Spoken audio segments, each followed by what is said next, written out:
We are back on Get Up, and Seth Walder of ESPN Analytics wrote a really interesting piece breaking down the three options that Washington has with the second pick in the draft. And they are, to be simple, they could take Chase Young, they could take Tua Tagovailoa, or they could trade down and acquire more picks. The results of his study might surprise you. Here's what he wrote.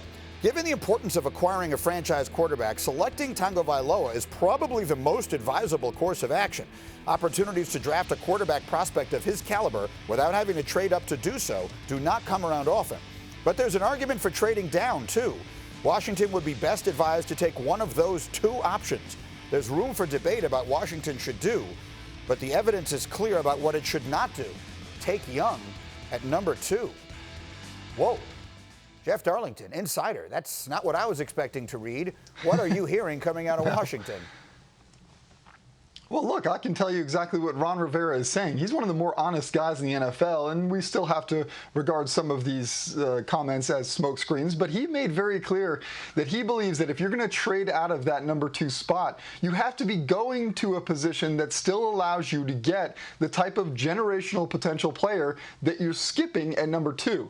His comments suggested pretty clearly that he covets Chase Young, that he believes he has the promise of being a generational player. That's why, to me, unless he can get to the position of number 5 with the Dolphins or number 6 with the Chargers, two teams that maybe are looking to move up to get to it doesn't necessarily make sense, because if he moves too far down that draft, he might not be able to get the type of impact player that he sees that he needs right now. All right, again, yes, I agree with you. That's how I interpreted all of those comments, that they lead you towards believing that they will take Chase Young if he is indeed being honest, as you were right. He is reputed generally to do. So let me go back to Lewis and Booger on this here, because this seems to fly in the face of everything that I've heard, leading up to this from practically anyone about practically anything. If I have those guys here, do I have Lewis and Booger? And Booger, I will start with you. We're here. You and I just talked last week about Chase Young and how he is going to be a difference-making player and all the rest of that. So when you hear this, that the one thing they shouldn't do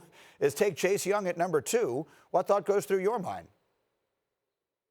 Well, I'm going to take that article and throw it away. That's the first thing that goes through my mind, Greeny. And here's the reason why this year. I understand why we're having this conversation based on Kyler Murray and Cliff Kingsbury and what they did with Arizona having Josh Rosen and the relationship that Kingsbury had with Kyler Murray, and he decided to just move on. But here's the difference this year. Ron Rivera is coming to Washington, and Daniel Snyder is in charge. He's the guy that said, you know what, I want Dwayne Haskins. So he's there. And when you have an opportunity at number 2 to get the best player in the draft, the guy probably with the highest floor and the highest ceiling. That means if you draft Chase Young, at the very minimum, you're going to get a player that can be a 3-down player, and at the very average, he's going to be a starter for you for 8 to 10 years. His ceiling, Greeny, he's a Hall of Fame type player. He can be a dominant defensive end. So, to me, this is a no-brainer. I understand the fascination that we all have with quarterbacks, but at some point, take the best player, don't overthink it, don't worry about the analytics, put him at the defensive end spot, and now your defensive line in Washington can be very formidable. It may not be what San Francisco was last year, but they can be very, very good in Washington. It may not be that far off, actually, if you look at all the different players they've drafted and the reputations they have. Lewis, what do you think?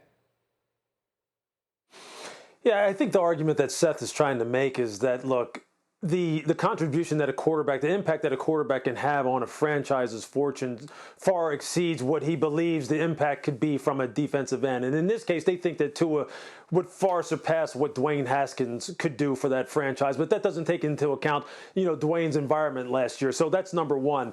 Number 2, when you're talking about moving down from that spot and trading back, what he's saying is the expected value added of 2 players would far exceed what the 1 player, Chase Young, could give you. And statisticians often will point to that and refer to that as surplus value, right? It's performance value relative to cost. They think the performance value that you could get from 2 players when you move down in the first round is much better than what you could get from just 1 player in Chase Young. And some people believe that coverage is more important than pass rush. So there's a whole bunch of cross currents running through this article. But the fact of the matter remains this. Coaches are going to look at a guy like Chase Young and say, hey, look, if we can have a bunch of just absolute game wreckers up front, a la the San Francisco 49ers, and they have Daron Payne and Jonathan Allen there right now, along with Montez Sweat, and you combine him with Chase Young, we have the makings of the type of team that can really, really affect the passer and do some good things. So I understand what Seth's trying to do. I don't think that what Redskins are going to do it. I think Chase Young is going to be the pick at number 2,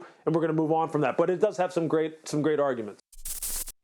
Thank you for watching ESPN on YouTube. For live streaming sports and premium content, subscribe to ESPN+.